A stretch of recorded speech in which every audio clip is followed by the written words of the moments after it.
Hi everyone. Right, so in this video I thought I'd show you some basics with acrylic paint. So in your kit you've got some little pots of acrylic paint.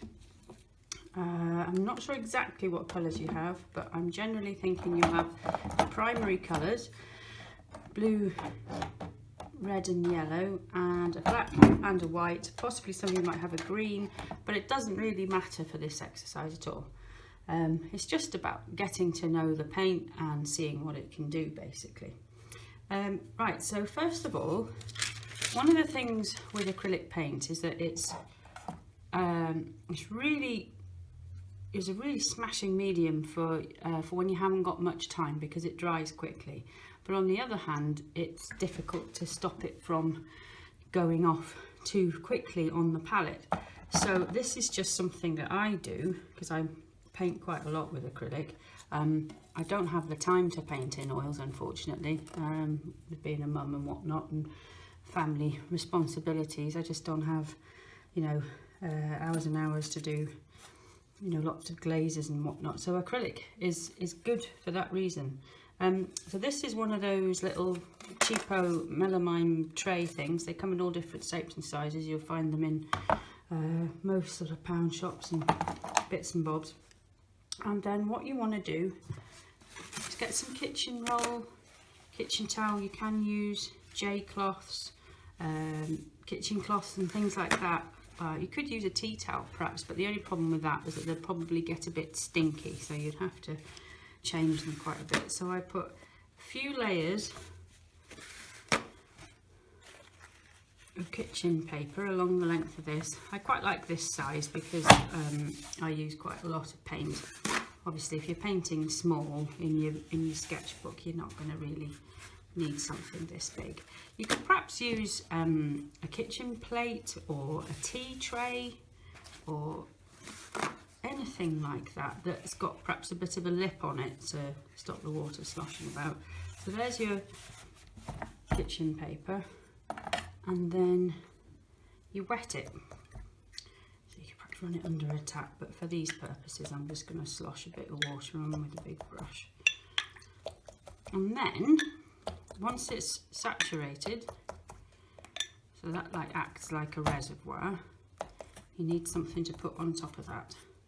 Now, this stuff I've got here is Stay Wet membrane. It's basically like tracing paper. It's made by Dale Rowney. And the only reason I've got this is because a friend gave it to me. I haven't specifically bought it. What you could use instead is tracing paper or baking paper, the waxed baking paper. It's pretty much the same material, and you just stick a layer of that on top.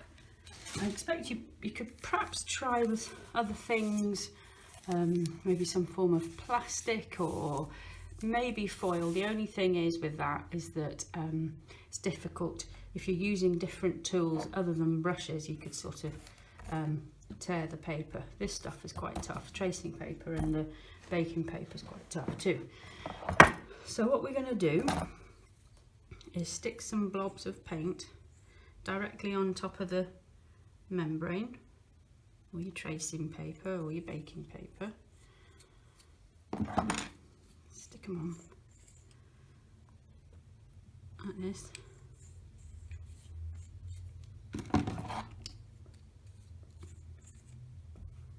Give yourself some room just so you can mix the colours on the paper. I'm using Dale Rowney System 3. It's a good sort of, it's good quality paint. It's not the most expensive. It's not professional quality as such, but it's decent.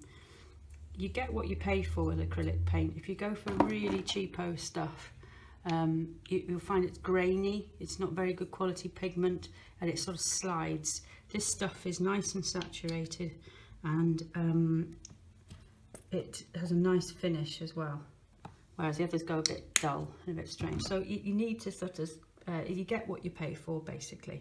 But System 3 is a pretty good standard brand. The other one I use is Winsor & Newton Galleria, but the stuff that you've got in your kit is just, you know, is great. And I think Lucy will do some top-ups for you if you get through those first bits. So put a dollop of your paints on the palette, and that will keep it, this will keep it wet. And then have a go at starting to mix and seeing what the paint does. So you can make all your colours that you probably need for landscapes or flora and fauna, whatever, from these colours. You could perhaps even do an even more limited palette, but let's just see what we can make and just experiment. Adding a bit of blue.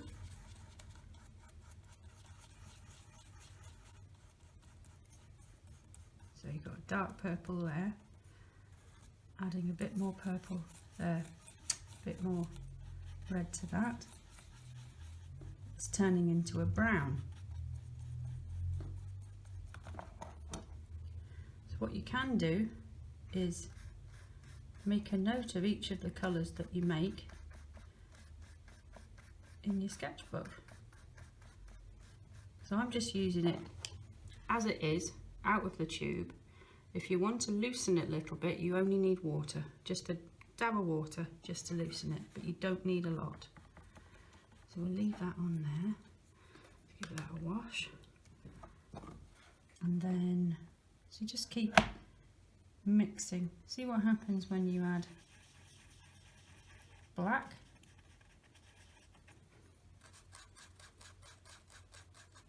Deep purpley black. Okay, and you want to lighten it, go that way, and it's a very pretty mauvey sort of colour. So that's just with the, oh no, we haven't got that colour either, I haven't put that on.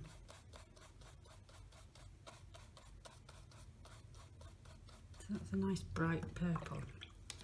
So let's have a see about, let's make some greens.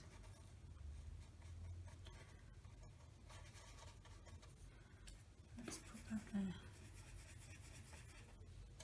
That's ultramarine blue and cadmium yellow. So these are all quite warm colours. Obviously there are different blues, different reds, different yellows that you can pick from. So more of a crimson red would perhaps make pinkier colours. You can get a paler yellow, you can get lemon yellow. It's just a case of trial and error with paint, really. So there's a nice strong dark green. So if we add a bit more yellow to that.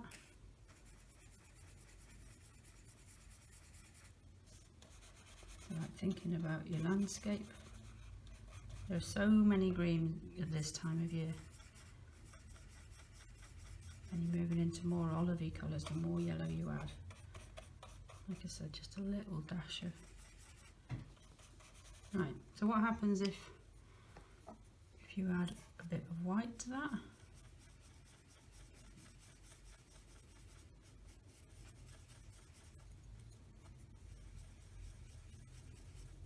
There you go.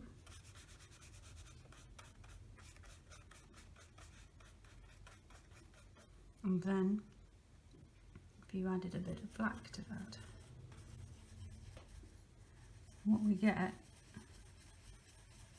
bizarrely is a really lovely grey. So rather than using just white and black,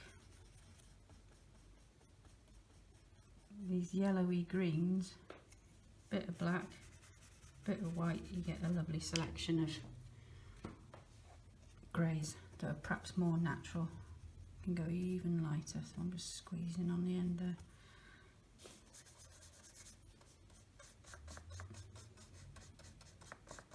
So you get the idea. So we can put perhaps make some lovely oranges.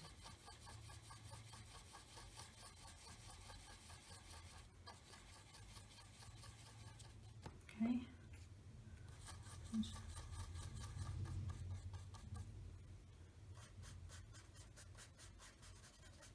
And then you can harmonise these colours by adding a bit of something else on your palette to it, and then they're all within the same family.